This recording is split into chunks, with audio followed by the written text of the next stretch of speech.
Good evening, ladies and gentlemen. कैसे हैं आप लोग? How are you doing? This is Manish Tyagi, and thank you so very much for all the love and support and everybody who wrote and asked me to upload more naughty tales. So this is one of those tales which I want to call it Dear Asif.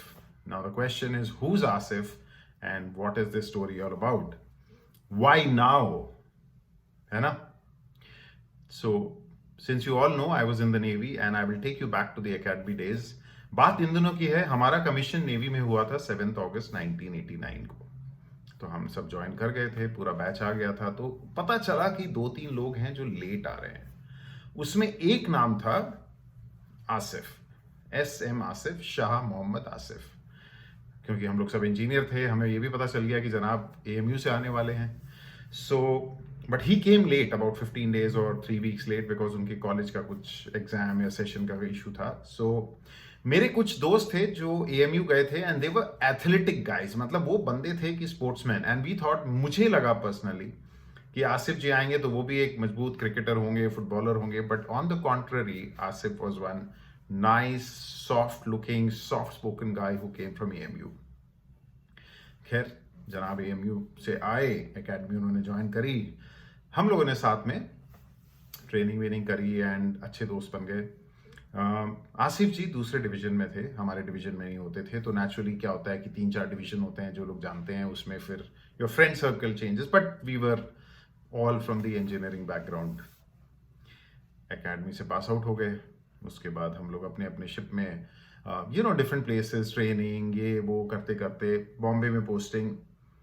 तो एक अचानक पता चला कुछ साल बाद, like many years later, that Asif has gotten, उसने शादी कर ली। बड़ी खुशी की बात है, बहुत अच्छा लगा। कुछ और दोस्तों से जब उसके बारे में पता किया, क्योंकि उन दिनों मोबाइल नहीं था, इंटरनेट नहीं था, तो कनेक्टिविटी इतना ऐसा नहीं कि व्हाट्सएप ग्रुप में सब कुछ पता चल रहा है। तो it was word of mouth and इधर उधर से। तो मैंने कहा, भाई किससे शादी करी आसिफ जी ने? तो ये एक लव स्टोरी थी।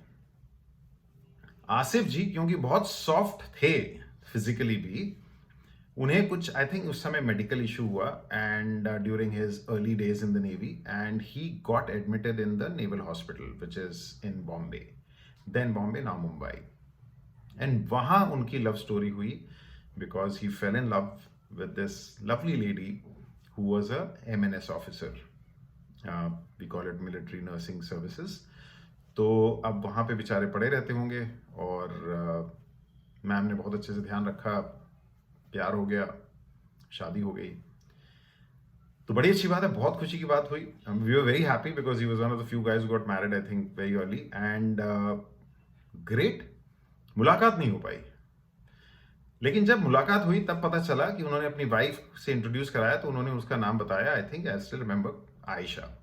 And we were like, we knew that her earlier name was Anne, and she was an Anglo-Indian from Chennai, if I'm not wrong.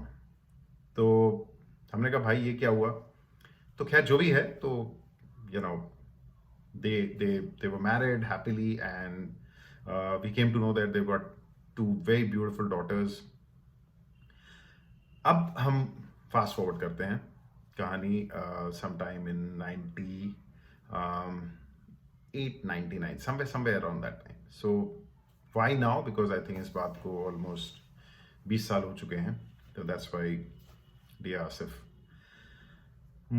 मैं बॉम्बे में पोस्टेड था एक शोर एस्टेब्लिशमेंट में, और हम लोग जैसे नॉर्मली मॉर्निंग में वो लेटर्स होते हैं, देखा। तो मैंने उसमें देखा कि ट्रांसफर में मेरे यूनिट में ये एक बंदा आ रहा है जिसका नाम है SM Asif. And I was very happy because हमारा कोर्समेट था, हमारा दोस्त था, एंड विशाखापट्टनम से जनाब आ रहे थे।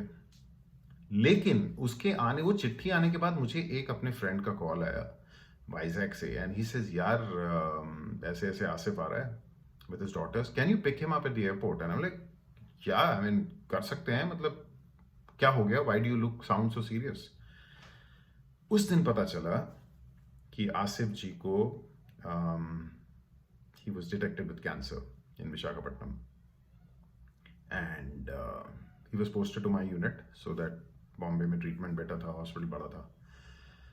It was shocking, young guy, 2 young daughters, all this stuff. Anyway, मैं airport पे गया, I met him, he looked weak, and got him settled in the guest accommodation and all that, and then he joined my unit. After that, he was admitted, he got operated. हम लोग routinely hospital जाते रहते थे, उनको मिलते रहते थे. उस पीरियड में आयशा जी भी उनकी वाइफ आ गई, और they had a house in, they were given a house in Nariman point, जहाँ पे एक उस समय नेवी का टेम्पररी अकोमोडेशन टाइप था जो रेंटेड होते थे, not in the naval area. And I think he personally chose to stay there, and both of they took a decision. So they had this corner house at Nariman Point, which was sea facing. Beautiful house. Surgery हो गई उनकी, और rectal cancer था, colon cancer. So after that, suddenly I realized, we saw that he started gaining some weight, and which was a good sign because cancer free, and जो भी surgery हो गई है वो तो प्रॉब्लम थी. तो वो वेट गेन करना शुरू कर दिया उन्होंने. मैं उनसे मजाक भी करता रहता था. मैंने कहा यार तू तो it's nice looking healthy, it's very nice. कभी कभी उनके घर भी चले जाते थे. उसके करीब कुछ समय बाद मेरी पोस्टिंग शिप पे हो गई, एंड होने वाली थी I think, yeah. And suddenly I came to know, one of my seniors in my organisation told me that उसका कैंसर जो है अब और स्प्रेड हो गया, which was shocking. So I met him and we spoke, and he told me about his, किस तरह से वो कैंसर उसके bladder में and kidneys में चला गया, and they were trying everything possible like radiation, chemotherapy. Tough time. I miss that guy. He was a very nice guy. मुझे अभी याद है वो बीमार था, वो अपनी जब भी मेरे घर, बिकॉज आई वॉज ऑल्सो उस वक्त staying at somewhere on Nariman point, because हमारी मम्मी भी साथ में थी, मेडिकल कंडीशन कुछ ग्राउंड्स पे मुझे भी वहाँ घर मिला हुआ था. तो वो कभी कभी जब ठीक थे तो टहलते हुए आ जाते थे. And I still remember such an amazing guy. वो आता था सफ़ेद कुर्ते पजामे में, एंड बहुत soft spoken Urdu speaking, and mummy बनाती थी बेसन के laddu. And I still remember that every time Asif would come, he would उसकी बेटियों के लिए वो एक 2 लड्डू पेपर में, वो नैपकिन में लपेट के जेब में रख के ले जाता था. Amazing. And so anyway, so his second surgery happened, and I used to visit his place. कभी कभी मैं शाम को वॉक करते हुए चला जाता था मिलने. 2-3 चीज़ें बहुत नोटिसेबल थी उसके घर में. एक तो ये था कि उनकी वाइफ जो थी आयशा, वो नॉर्मली बाहर नहीं आती थी, she would stay inside. But I am telling you, जो ड्राइंग रूम उनका था वो किसी भी वक्त, it used to be spick and span, everything in place. And every time I went, his 2 lovely daughters, one of them smiling, would come with a tray with a chocolate cake or a cake piece, and with coffee or tea, which Aisha would send from inside. And I would look at him and I would look at that family, and I would feel that,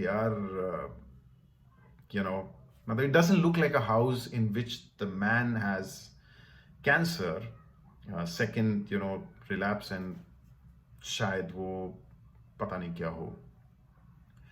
बहुत सारी चीज़ें उसने try करी. लोग बोलते हैं जब कि भाई ये कर लो, आयुर्वेदा, यूनानी, होम्योपैथी, पता नहीं क्या क्या भाई ने ट्राई किया नेचुरली यार. बट वो धीरे धीरे he kept on sinking. He kept losing weight, and it was very painful. उसके बाद मेरी पोस्टिंग शिप में हो गई, मैं वहाँ से शिफ्ट हो गया था. फिर एक बार मैं उससे मिल पाया because I was busy, and that day when I met him he was like half his wait.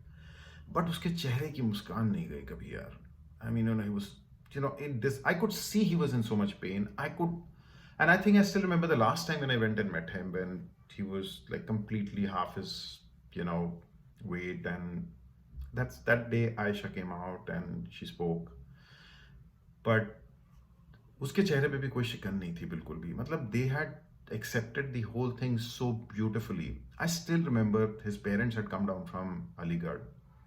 And aunty से बात हो रही थी, अंकल से बात हो रही थी, एंड दे वर लाइक, उन्होंने खुद मुझसे बोला कि मतलब for the probably first time they spoke about, we were speaking and meeting. तो बोलते हैं कि जिस कदर उनकी बहू जो आयशा थी, जिस तरह से उसने आसिफ का ध्यान रखा, शायद उनकी अपनी पसंद की कोई बहू होती, अपनी कम्युनिटी से होती, रिलीजन से होती, तो शायद कभी ना कर पाती.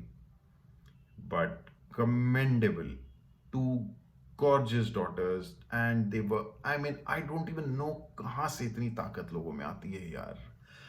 They knew their father was going, she knew the husband was going, he knew he was going, he was in pain, but कभी भी चेहरे पे शिकन नहीं, कभी भी कुछ नहीं. उसके बाद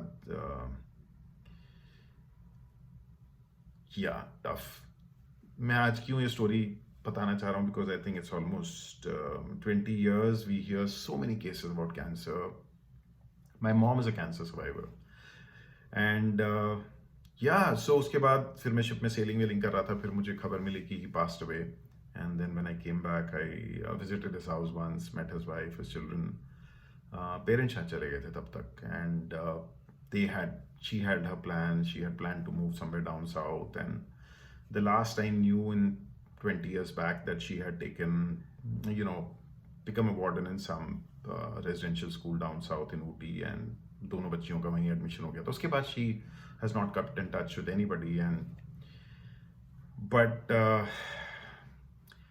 yeah, Asif, young guy, you feel bad for him and his family. हम लोग इस समय पैंडेमिक से गुजर रहे हैं, लोगों की बहुत लाइफ में प्रॉब्लम्स हो रही हैं, एंड हम लोग बहुत जल्दी गिव अप भी कर देते हैं.